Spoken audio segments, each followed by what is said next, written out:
لكن الارجح 70% نشوفها ركله ترجيح. الهدف مازال قايم والكره خطيره والراسيه والهدف الاول. الهدف مازال قايم. 1-0 للدون، 1-0 للمجنون، 1-0 للمروع، للرهيب، للمهول، 1-0 لكريستيانو رونالدو. جول جول جول جول جول ديال ريال مدريد. 1-0 للمرنجي. اخيرا اهتزت الشباك في نهائي كوبا ديل ري عن طريق كريستيانو رونالدو. 1-0 للريال في اخر دقائق الوقت الاضافي الاول. شوف الصنعه بتاع بيبي، شوف الخرجه بتاع ميسي، شوف اللمسه بتاع مارسيلو، يطلع بالكره للخيل.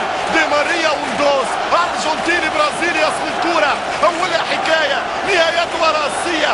يا معلم كانك جارد ميلر، يا معلم كانك هوكو سانشيز، كانك ضربات الكبار وباش يضرب الكره على طريقه التريزيجول وحط الكره بيلعب فان نيستلروي. 1-0 للريال مدريد في الدقيقه 114. هاو الراس، هاو الراس والهدف اللي يجيب الكاس ويعمر الراس عن طريق كريستيانو السيد رونالدو.